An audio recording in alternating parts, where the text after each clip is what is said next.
Lesson 17. Greetings, brothers and sisters. I am Mola. In this lesson, we will discuss methods of transcomunication, the mental capacities necessary for communication without any technological devices, and if technological methods are used, how to complement them with best practices to ensure optimal communication. So let's begin. The preferred method for us, disembodied beings, spiritual entities, is to descend slightly to communicate with incarnate beings like yourselves. We prefer direct mental connection. For this, the receiving human must possess the mental capacity of a medium. Many people have this capacity, but unfortunately, very few have awakened it.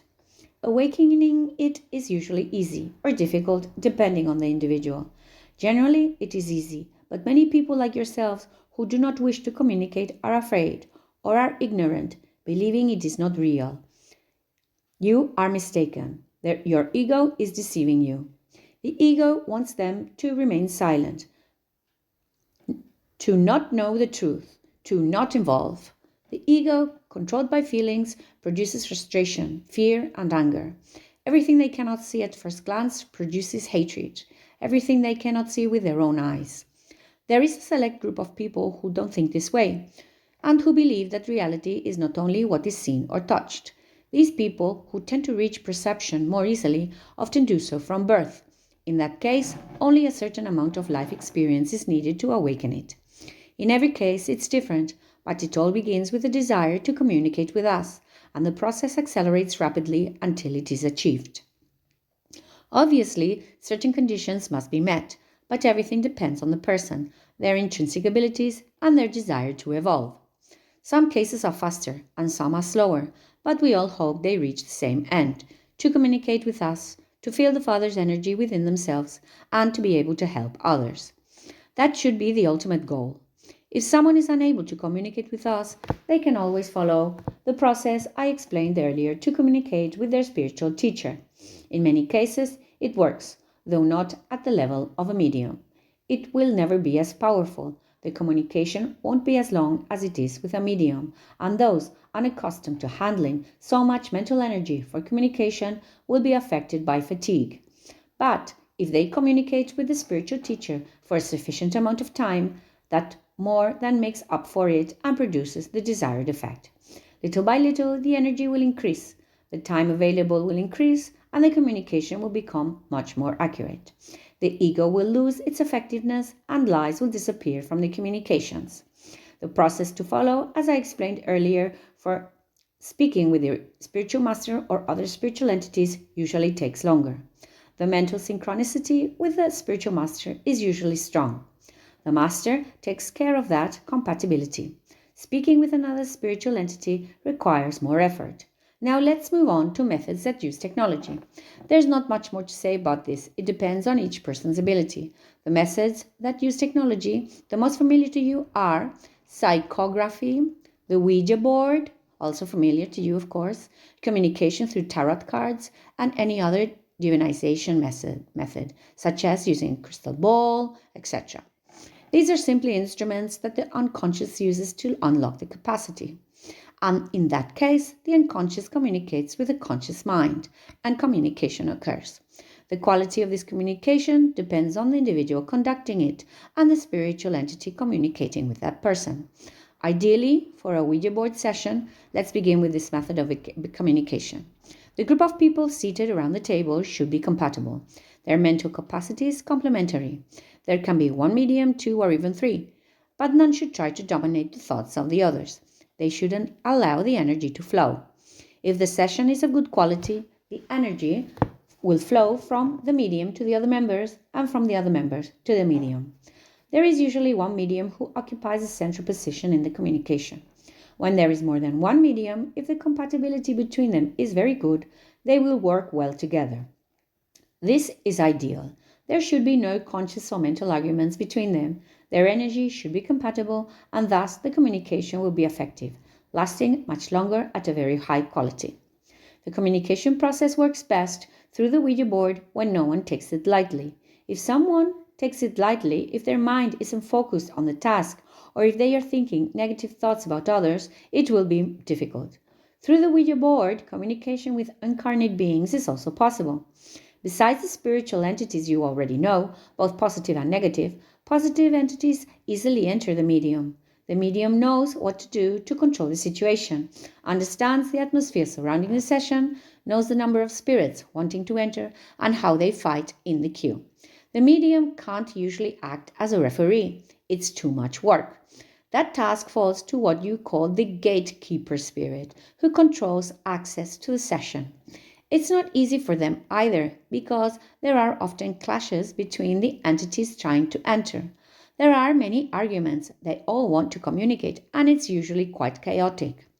The atmosphere of the lower astral plane is terrible, very critical, and filled with many anxious people desperate to resolve their problems. Access for malevolent entities to a medium is usually difficult, especially if the medium is in control of their surroundings and perceives what is there. When the medium lacks experience, they open their mind to everything, which facilitates access for negative entities. These entities don't need to be particularly malevolent. Those with ill intentions, like mischievous spirits, can be expelled if the medium is experienced. Communication with extraterrestrial entities, as you call them, is also carried out through the Ouija board. The same mechanism operates as with the spiritual entities. Incarnated extraterrestrial beings, through astral travel and the power of their minds, can travel as far as necessary. For the astral body, as you know, distance and time are irrelevant. The medium will perceive how the medium enters their inner world and manipulates the communication system. Whether it's psychography or a Ouija board, it all works the same. I'll give you some advice to those who want to begin with the Ouija board. The Ouija board is dangerous. If taken lightly, it can be truly dangerous. The group of people in charge of conducting the session must be very calm, not get nervous easily, and have a lot of inner light. Awaken it. Not hide it with misgivings or negative thoughts. When the session begins, it helps to pray to the divine, asking for positive energy so that the session is positive, fruitful, and long-lasting. This will improve the astral space around the location of the session. The more faith you have, the better it will work. Your positive thoughts influence the higher dimensions, and if the divine sees that your energy is needed and useful, he will help you with what you have come. 4. Initially, communication is usually slow. The glass, in this case, or the pencil or pen, moves slowly, reluctant to budge. This is because the minds of the group participating in the session are not synchronized. They are not transmitting on the same frequency, so to speak, but rather each person is on their own. Whatever the means of the communication, the one who has to exert the most energy is the medium. But if the group of people in the session don't help by creating energy and positive thoughts, or if they have negative thoughts saying, for example, that it won't work, that it lacks power, that it's a lie, that they want to leave, that they are in a hurry, that this is boring, that it is pointless, etc., then communication becomes much slower. Communicating with spiritual entities is very difficult. The only way to fix it is to remove those who don't want to participate, who lack the mental capacity to generate positive thoughts. This is usually enough, and the medium in charge of the session has to learn to synchronize the minds of the remaining group with their own. This takes practice. If you open your mind and the spiritual masters or entities in charge of the communication are present, controlling the medium's mental processes, the process will go well. They are in charge. You just have to let go. You have to recognize that they are positive. You will notice the negative energy. It feels like cold, fear, hatred. It's not easy to be deceived by it. You just have to open your mind a little. During a Ouija session, parapsychological phenomena can occur, as you say, such as the levitation of objects, sound recordings on technological devices, and the production of subtle matter. These phenomena can also occur in the location where the session is being held, although this is not frequent and depends on the place. One important thing I haven't mentioned, and which can sometimes depend on the location of a session, is that for the session to be successful, there are certain places where a lot of negative energy accumulates. To resolve these issues, you must ask for help from the spiritual entities present in the location, who are eager to communicate, and from the gatekeeper spirit. He will take care of resolving these problems. Create an energetically clean space so that energy can flow properly. Create a kind of tunnel of clean energy, a clear space through which the spiritual entities can pass. bypassing the negative energy surrounding the location where the session is held. This is done very well by the spiritual teachers present at the session, the gatekeeper spirit, and any other entities that wish to communicate, provided they have goodwill. The people in the session can also help by creating positive energy, praying with intention and faith for a while, until the medium perceives that the atmosphere is clear.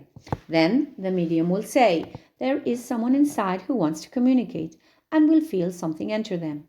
This serves as a warning to the group not to obstruct this entry, that is, to pay attention and be ready for what is to come. This is to prevent them from creating negative thoughts of any kind that might interfere with the communication.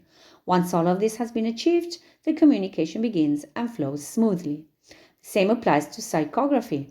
It works in the same way. Psychography is usually done individually, although others can be present in the group, supporting the person writing and providing positive energy so that the communication flows smoothly without any gaps or falsehoods.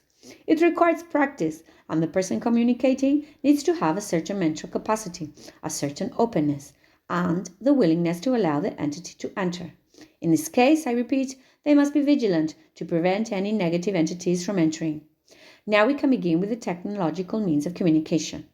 Communications have sometimes been established through radio, and many people have recorded sounds from the spirit world via radio, and the same is true for television.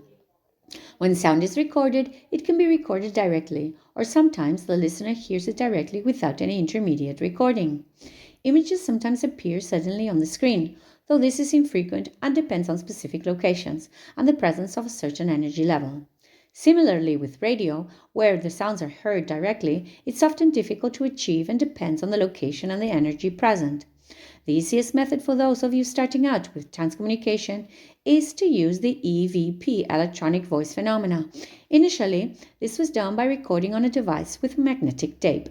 It was advised that to obtain a clear sound, the microphone should be isolated in a completely noise-free environment.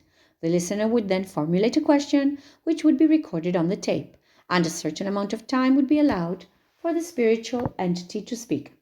This method sometimes works quickly, sometimes not, depending on the location, the listener's mental state, and the spiritual entity's willingness to communicate. No fixed rules can be established regarding its effectiveness. It usually works much better when recorded using white noise emitted by a radio as a base. For example, you can record on a computer using a microphone. You need a source of white noise.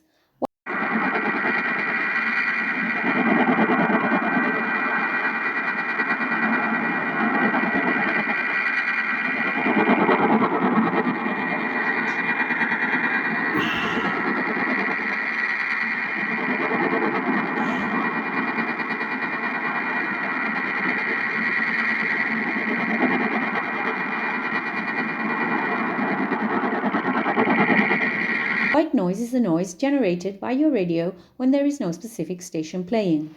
You hear noises that have no harmony with each other. You are hearing several frequencies and amplitudes at the same time, and that creates white noise, as I said before. This white noise, depending on the carrier frequency, that is, the amplitude of the highest frequency, acts as a carrier wave for the rest of the frequencies, and there are frequencies that are better for a carrier wave. So, ideally, you should do the EVP recording, as I said before.